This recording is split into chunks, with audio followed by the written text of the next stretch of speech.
Buenos días, soy Roberto Calderón, presidente de ASMES. Para los que no nos conozcáis, ASMES es una asociación de ámbito nacional sin ánimo de lucro, declarada de utilidad pública desde julio del 2023, ¿vale? Como señalan las siglas, es una asociación de síndrome de Meniere España, actualmente con unos poco más de 800 socios. El objetivo fundamental es asesorar al socio, a familiares.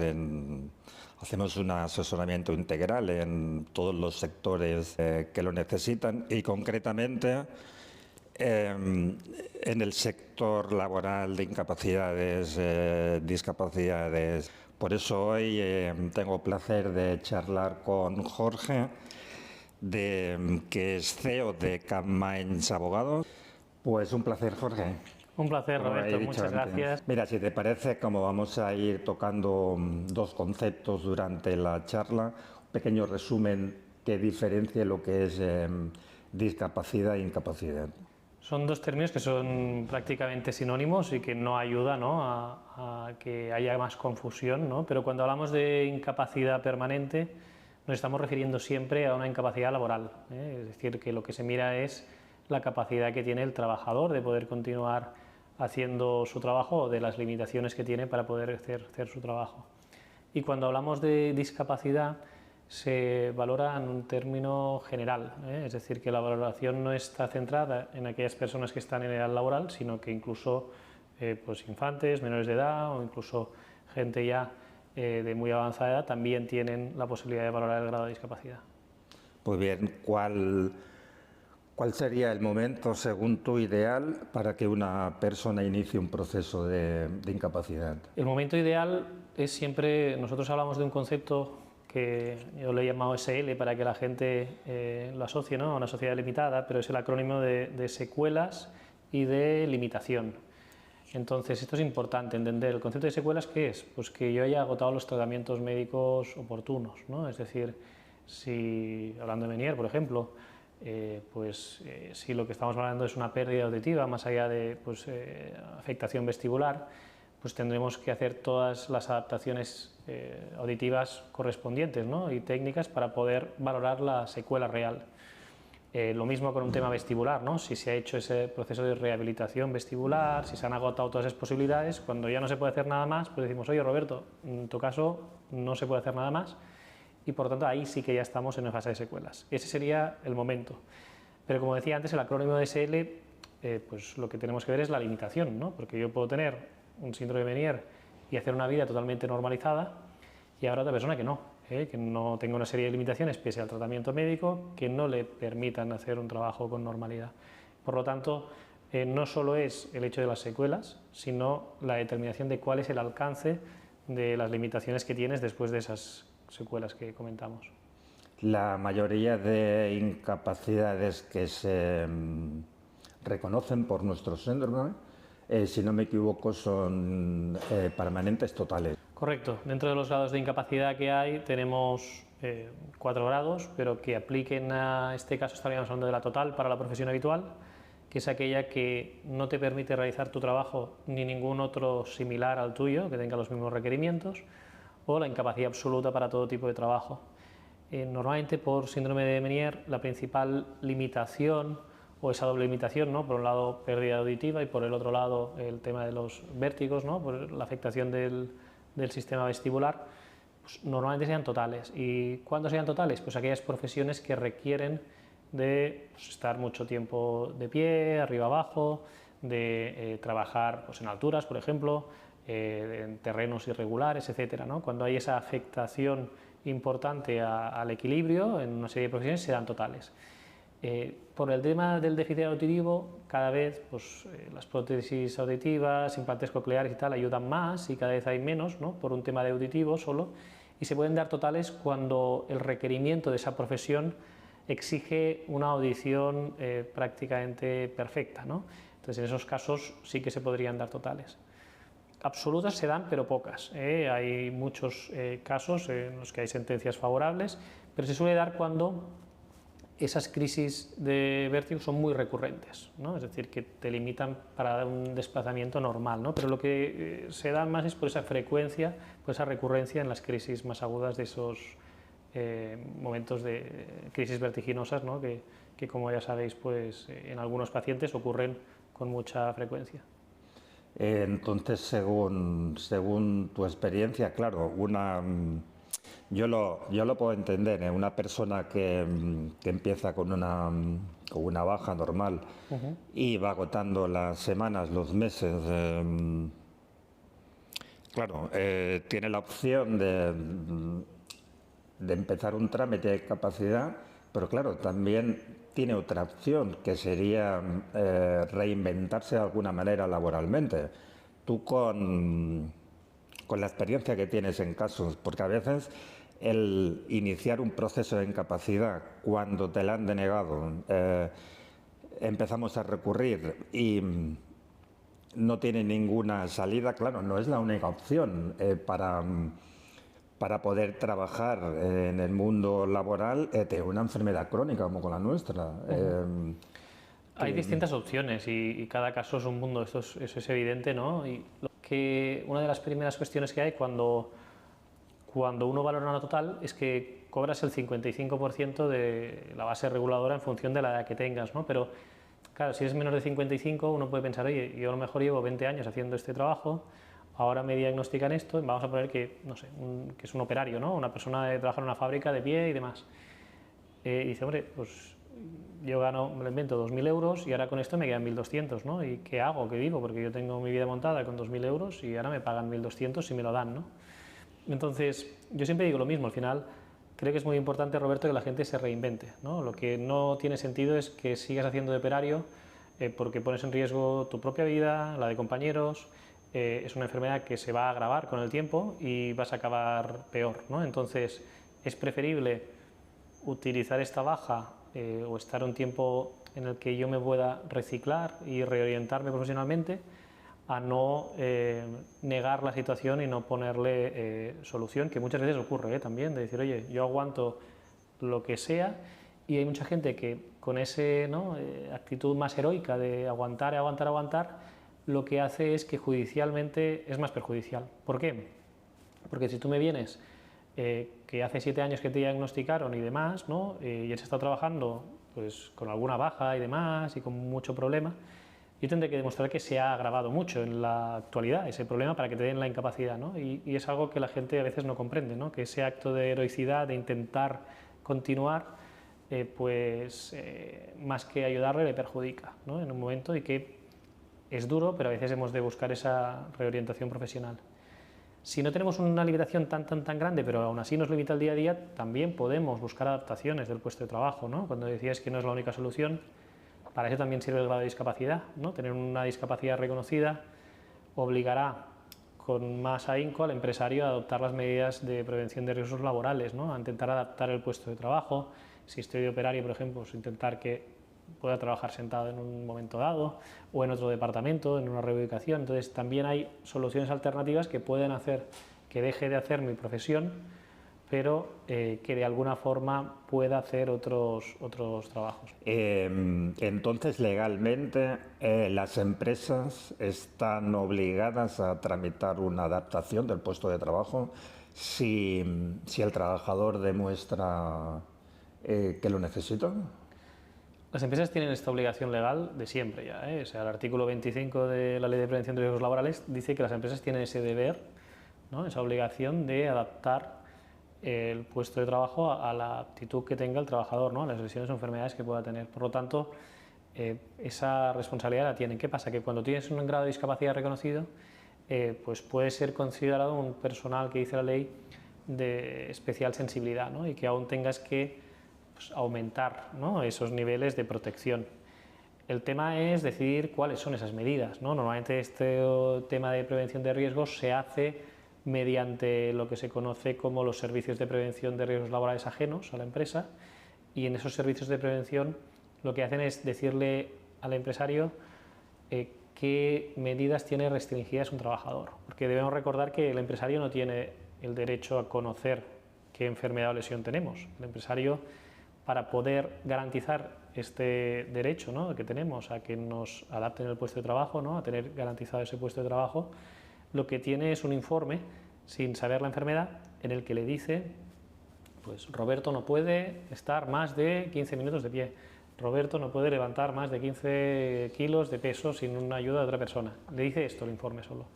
Y por lo tanto, también es importante que de alguna forma sepamos que no tenemos la obligación de decirle al empresario pues la enfermedad o lesión que tenemos, pero sí las limitaciones, y sí que nos someta a un control médico para que una empresa ajena diga qué limitaciones tenemos o no, ¿de acuerdo? Entonces esto, cuanto más documentalmente quede acreditado, mejor, porque imagínate que nosotros le pedimos algún tipo de adaptación al empresario y que lo hacemos verbalmente y el empresario nos despide por esto. Dice, Roberto va a coger la baja ahora, me voy a hacer alguna cosa, o ahora ya empezamos con esto. Si yo lo tengo por escrito, pidiéndole por un correo electrónico, con algún documento que yo pueda certificar que lo ha sabido el empresario, tendré lo que se llama la garantía de indemnidad, que decir que el empresario no me va a despedir por ese motivo. Y si lo hace, puede solicitar que el despido sea nulo, ¿no? Por lo tanto, de alguna forma, siempre tenemos este derecho, porque la ley lo prevé así, pero si tenemos un grado de discapacidad reconocido o una incapacidad permanente, aún con mayor protección el empresario tiene que velar por ese derecho del trabajador. Entonces, oyéndote hablar, es muy importante que el primer caso que debe hacer la gente, cada persona, es solicitar el grado de discapacidad. Sobre todo si tiene síntomas como pérdida de audición. Sí. Según la nueva ley, creo que salió en marzo del 2023, cambiaron algo los baremos de discapacidad.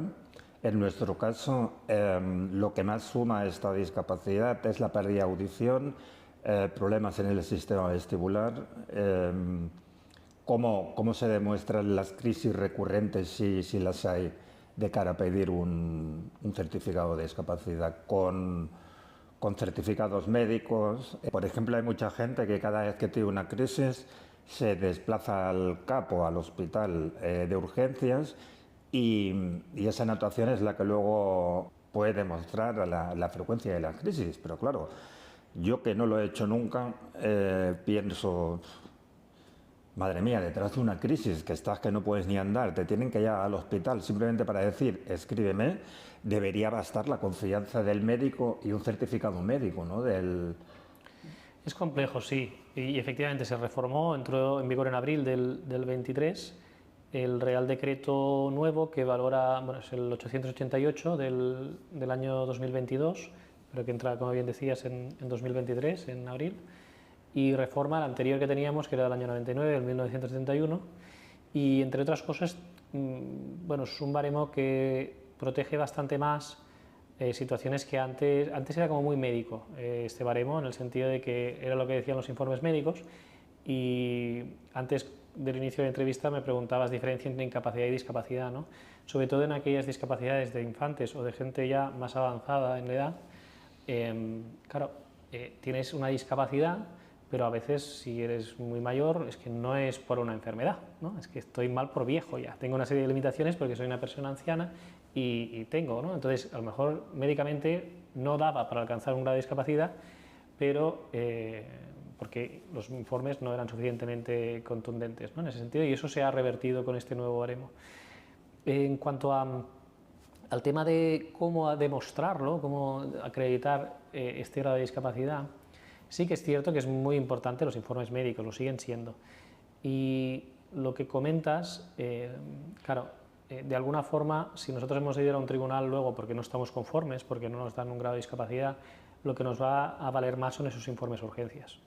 Que es injusto, pero es la única forma de acreditar, tampoco la gravedad, ¿no? Porque al final tú vas a urgencias, te ponen ahí, ¿no?, te hacen lo que dicen el EVA, ¿no?, la escala de valoración del dolor que tiene el paciente, y dices 10 sobre 10, ¿no?, como si estuvieras muriéndote y demás y tal, o 9, o 8 o 7, ¿no?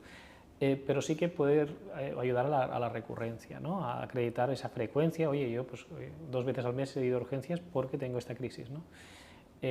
Sí que puede ayudar eso.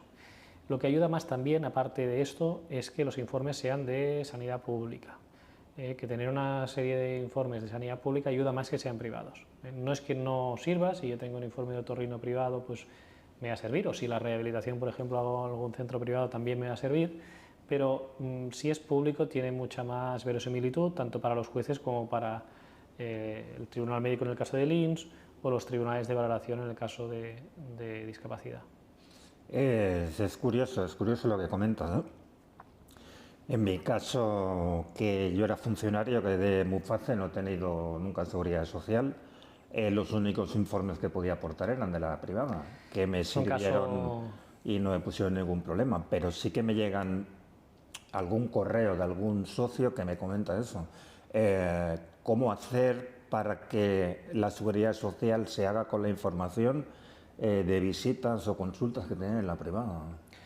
Claro, efectivamente, los funcionarios que estabais en clases pasivas, que ya es un régimen orientado a extinguirse, ¿no? Porque desde 2011 ya no, los nuevos funcionarios ya entran en el régimen común. Es cierto que, bueno, ahora está muy en boga, ha salido en prensa, ¿no? Que se quiere encargar a MUFACE, ¿no? Y todos los funcionarios, no sé si tú incluido, estáis un poco en contra, porque ahora pues había convenios con DKV, Asisa y demás, y teníais como esa preferencia. Sobre todo en cuestiones más, entiendo yo, cuestiones más banales como una ecografía, una resonancia y demás, pues teníais esa ventaja, pero luego en casos más graves pues también se acaba acudiendo a la seguridad social, ¿no? Normal.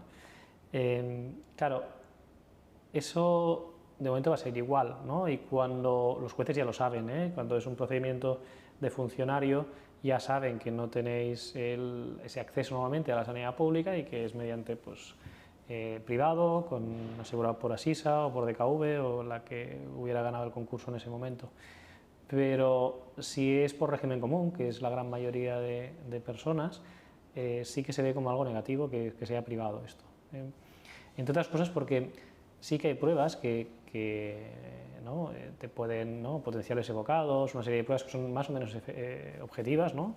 Pero luego otras cuestiones que el otorrino mejor pueda objetivar, ¿no? Decir, oye, pues ha venido a urgencias tantas veces, pues no es lo mismo que, o ha tenido tantos periodos, porque el paciente lo refiere, no es lo mismo que hayas acudido a urgencias, como decíamos antes, o el tratamiento que hayas podido tener de sanidad pública. Porque, claro, vosotros el procedimiento, cuando una persona os contacta, la forma de saber qué estado físico tiene es mediante informes. Los informes, totalmente. ¿Vale? Entonces, supongo que os encontráis de todo. Vivimos en un país de picaresca. Eso lo he comentado muchas veces, incluso con los mismos especialistas que colaboran con nosotros. Gente que no esté de acuerdo con el comentario de que no podéis, no veis factible el proceso porque falta información, porque no son certificados actuales, pero claro, es la única manera de que podáis demostrar que realmente el estado de la persona que solicita. Sí, para mí es importante esto y es un tema muy sensible porque muchas veces nuestra labor es acompañar a la gente, ¿no? Nosotros más o menos de cada 10, algo menos de 2 son viables, ¿no? Entonces 8 y pico no serían viables. Entonces al final es acompañar a esa persona. A lo mejor que no es viable quiere decir que la expectativa de ganarlo es baja, por lo mejor por lo que hemos dicho de informes privados, ¿no? Y a esa persona lo que tienes es que acompañar y decir, mira, lo tienes bien, pero tendrías que ir a la pública para que estos informes los pudiéramos tener de la pública, me lo invento. O a lo mejor acompañar a esa persona para decirle, antes comentábamos el concepto este de SL, ¿no? De secuelas y limitación. Pues mira, tú aún no estás porque no estás en secuelas y tienes que agotar este tratamiento primero, o haces esta rehabilitación, o este implante coclear, o te han pautado audífonos y no tienes y por lo tanto no puedo valorar yo cuál es el alcance de esa secuela, ¿no? Entonces es algo muy complejo, como bien dices, porque yo creo que a veces no es tanto de picaresca, que siempre existirá y es un porcentaje, pero yo creo que es mínimo, pero es más de que los informes que tiene la persona no se adecuan a la realidad, ¿no? Es decir, tú puedes venir a mí y decir, oye, es que yo estoy fatal y demás y tal, y yo lo veo y lo comprendo y empatizo, lo que pasa es que yo veo tus informes, y para mí lo que tú tienes es lo que dicen los informes, ¿no? Es lo que va a ver el juez al final. Si yo tengo que ir a juicio porque lo deniegan, lo que verá el juez es esto, y lo que yo tengo que valorar es, con esto que yo tengo, ¿es suficiente o no? ¿Roberto va a ganar o no? Y si no es así, pues te tengo que guiar en, oye, para que sea así es esto, ¿no? Entonces es una labor difícil porque es de acompañamiento y al final es de negación, ¿no? Y yo no soy médico y al final soy un abogado que tengo mucha experiencia en este campo y te digo lo que es más probable que pase, ¿no? Y te digo cómo tendrías que virar el tema para que sea pues, probablemente viable. Entonces, al final, cuesta de entender por el cliente. ¿Por qué? Porque le estás como negando, entre comillas, su enfermedad. Y yo no la niego en absoluto. Yo simplemente lo que le digo es, así no vamos bien. De hecho, hay mucha gente que incluso por redes o así, oye, me dijisteis que no y mira, al final lo he conseguido. Me alegro muchísimo, ¿sabes?, que lo hayas conseguido, pero al final nuestro juicio para ganar tantos casos es de probabilidad, ¿no? Y decir, oye, ¿vale la pena o no? Y sobre todo dar una respuesta también en ese sentido, Roberto, porque no es eso de no es viable y voy a buscar otro, sino no es viable por este motivo y lo que tendrías que hacer para esto es esto. Eso es importante, Jorge, que quede claro a la gente, que los orientáis en todo el proceso. Sobre todo sí, porque a lo mejor antes lo apuntábamos, ¿no? Oye, ¿qué medidas alternativas hay? ¿No? Que no todo acaba en la incapacidad permanente. A lo mejor la solución para esa persona es un grado de discapacidad y que le puedan adaptar más el puesto de trabajo. O decirle, mira, es muy difícil que te den una incapacidad por estos motivos y aún así, pues busca la discapacidad e intenta reorientarte a un perfil que sea más compatible, ¿no?, con las limitaciones que tienes, porque lo vas a tener difícil y esa no va a ser la solución, ¿no? Entonces yo creo que esta honestidad, que la gente lo vea claro desde el inicio, pues ayuda, ¿no? Que no es la solución deseada al final, a lo mejor no es nuestra mejor solución, ya, pero hemos de intentar dar una respuesta a todo el mundo. Seguro que hay personas que inician el proceso por cuenta propia, no sé si se dice así, como una iniciativa suya. Claro, entiendo que ya que es complicado todo el proceso, sin ningún tipo de asesoramiento, qué tipo de informes, no sé, yo creo que lo suyo sería recurrir siempre, en vuestro caso o en cualquier otro caso, al asesoramiento de un profesional. Siempre, es decir, y queda un poco mal que lo diga yo, ¿no?, en ese sentido, No. pero al final es algo obvio, ¿no? Es decir, cuando se tiene una patología crónica y demás, como es vuestro caso, pues tú te crees a tu torrino, pero yo mi consejo es que te informes sobre la enfermedad, como la gran labor que hacéis vosotros a nivel de asociación, que hables con otros enfermos, que compartas situaciones, porque al final tenemos un sistema médico en España, bueno, en el mundo occidental en general, que va a intentar curar o a limitar los síntomas, ¿no? Y de alguna forma el que tú puedas formarte, entender tu enfermedad, estudiar más sobre ello, pues seguramente va a repercutir de forma muy positiva en tu vida, ¿no? Pues aquí pasa un poco lo mismo, ¿no? Si al final lo que quieres conseguir es una pensión, pues ir con gente que se dedica a esto y al final yo siempre digo, ¿no?, lo que estás contratando con nosotros son tanto todos los errores que hemos cometido anteriormente y todos los éxitos, ¿no? Y la probabilidad que tienes de que el tema pues salga bien es mucho mayor, ¿no? Y al final el coste-beneficio es altísimo. Por lo tanto, nosotros desde la visión divulgativa, como estos vídeos que estamos haciendo hoy o como los que venimos haciendo, al final es eso, ¿no?, empoderar a la persona y que tenga las mayores herramientas posibles para tomar una decisión informada, ¿no? Entonces yo siempre intento decirle a la gente, oye, si yo tuviera una enfermedad estaría al día al máximo de esto para vivir mejor, ¿no? Pues con el tema legal un poco pasa lo mismo, ¿no?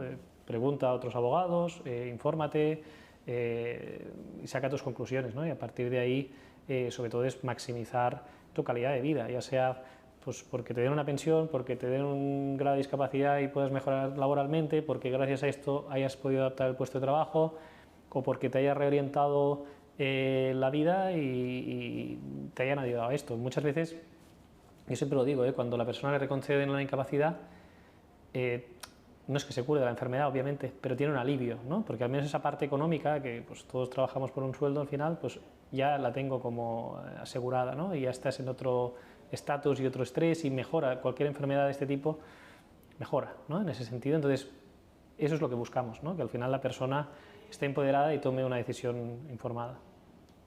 Hay un tema, Jorge, común que me suelen preguntar y supongo que es común en todas las enfermedades crónicas y es una persona está de baja, la baja normal, pueden pasar 6 meses, 8 meses, con prórroga más o menos puede estar 12, ¿vale? Le dan el alta, pero esta persona físicamente no acaba de encontrarse bien, pero legalmente no puedes volver a coger una baja médica por la misma circunstancia hasta transcurridos 6 meses. ¿Eso es correcto, así como te lo cuento? Es correcto. No es que no la puedas coger, es que cuando tú vayas al médico de cabecera le va a decir, oye, lo tengo bloqueado y tienes que ir al tribunal médico, al ICAM en Cataluña, a que validen esa nueva baja. Es decir, si ven, imagínate que has tenido un brote y tal, incluso que has estado ingresado, te van a dar la baja nuevamente, que será por recaída, es decir, cuando está dentro de los 6 meses siguientes, imagínate que tú llevas 12 meses de baja, la duración máxima son 18 meses, por lo tanto, si tú llevas 12 y te vuelven a dar la baja por el mismo motivo en este periodo de 6 meses, no se inicia de cero la baja, sino que estarías ya, un mes de baja más sería el mes 13 de baja, ¿vale? Solo podrías estar 6 meses más de baja. Es este periodo de recaída que se le llama. Entonces sí que es posible una nueva baja, pero es muy difícil por el mismo motivo, ¿de acuerdo? Es decir, normalmente, a no ser que haya una agravación constatable, pues el tribunal médico la va a denegar porque ya ha dado el alta por ese motivo. La mayoría de incapacidades, tanto sean totales como absolutas, son revisables. Siempre son revisables. Esta es la edad de jubilación ordinaria, ya sean las que se han declarado en vía administrativa por parte del INS o las judiciales. Las judiciales también lo son. Lo que sí que es cierto es que las judiciales se revisan muchísimo menos que las que se dan en vía administrativa. Y por otro lado, tiene sentido que sean revisables. En el caso de enfermedades crónicas como la nuestra, que puede cursar ciclos, claro, quizás me estoy tirando piedras encima de mi tejado, ¿no? Pero claro, cuando a mí me comentan es que es injusto, yo siempre pienso que es normal, porque quizás en 2 años has mejorado. Y yo siempre he pensado que trabajar y estar activo emocionalmente es muy importante, ¿vale? O sea que me estás afirmando que son normales y que son revisables. Son revisables siempre y tiene sentido que lo sean. Es decir, cuando te dan una incapacidad permanente es previsiblemente definitiva, no definitiva del todo. O sea, incluso, para poner el caso, alguien que tiene una amputación de brazos y piernas será revisable la suya igualmente, igual que la de todos. Pero claro, al final la técnica médica avanza mucho. Es decir, yo de todos los clientes que he tenido no ha habido ninguno que me haya dicho no, yo prefiero la paga y tener que estar enfermo y tal, ¿no? Todo el mundo firmaría con no tener la enfermedad y poder volver a trabajar, ¿no? Pero hay casos y médicamente, pues por suerte se está progresando, cada vez es más difícil obtener una incapacidad porque hay más tratamientos efectivos, pero aún siguen habiendo mucha gente pues, que tiene unas limitaciones y que no se curan esas enfermedades o que no hacen que se puedan pues recuperar. Estamos un poco ahora en una fase que más que de curación, estábamos hablando de que la medicina moderna y también por el tema de las farmacéuticas, lo que están intentando es pues que las enfermedades no se curen, pero que no limiten tanto como para que no puedas dejar de trabajar. Pongo un ejemplo, lo hablaba con el director provincial del INS de Guipúzcoa y comentábamos un caso, ¿no? Antes un trasplante de riñón era una absoluta de por vida, ¿no? ¿Por qué? Cuando estabas con diálisis, evidentemente ir cada día era incompatible con el trabajo, ahí te daban la absoluta ya, cuando tenían el trasplante te trasplantaban, y ¿qué pasaba? Que ese trasplante normalmente generaba rechazo, no funcionaba bien y al cabo de unos meses rechazo. Ahora el tema de los trasplantes ha mejorado tanto que lo que sucede es que funciona muy bien, estás inmunodeprimido porque tienes que tener una serie de fármacos aún, pero lo rebajan a la total. Pero antes era una absoluta, incluso hace tiempo es una gran invalidez, ¿no? Entonces, el estado médico va avanzando y eso hace que quede esto abierto, ¿no? Pero sí que es cierto, y es curioso, que se revisan muy poco las pensiones de incapacidad. Más o menos no llega al 1.000.000 de pensionistas de incapacidad, unos 950.000 más o menos. Hemos de pensar que cuando cumples la edad de jubilación pasas a ser jubilado, se les sale de ese número. Y es como que hay un número exacto, ¿no? Es decir, siempre hay ese 1.000.000 de pensionistas de incapacidad, independientemente de estas mejoras técnicas, independientemente de la población activa, ¿no? Uno pensaría, oye, a mayor población activa, mayor porcentaje, ¿no? Tendría que haber de pensionistas de incapacidad, pues está como copado, ¿no? Y ya te digo, normalmente se revisan solo aquellas pensiones de incapacidad que son a corto plazo, ¿no? Aquellas personas que tienen la reserva de puesto de trabajo, 2 años, y muy pocos casos. La gran mayoría no se suelen revisar. Y también hay cierta empatía, ¿no? Es decir, claro, imaginaos que existiera la curación, ¿no? Del síndrome de Meniere y que tú dices, mire, llevo 15 años ya, ahora tengo 60 años, ¿cómo me van a quitar la pensión, ¿no? Ahora, ¿qué voy a hacer yo, ¿no? ¿Y qué jubilación me va a quedar? Porque me va a quedar una jubilación muy básica, ¿no? Por no haber podido trabajar. Y yo creo que hay cierta concienciación en eso para no revisarlas también. Aunque, hablando con directores provinciales del INS, etcétera, no hay unos criterios de revisión claros. Nosotros, por la práctica, por el volumen que llevamos, sabemos que el criterio es que haya esta reserva del puesto de trabajo, pero normalmente se revisan bastante poco. Muy bien, pues por mi parte, Jorge, no tengo ninguna pregunta más. Agradecerte el rato que hemos estado charlando. Nada, Y agradecerte. recordar a los que nos estén viendo que se pongan en contacto con ASMED y nos pidan referencias de vuestro bufete. Nada, gracias a ti, Roberto, y agradecerte sobre todo la labor que hacéis con la asociación y ayudando a tantísimas personas. Muchas gracias. Muy bien, gracias a vosotros.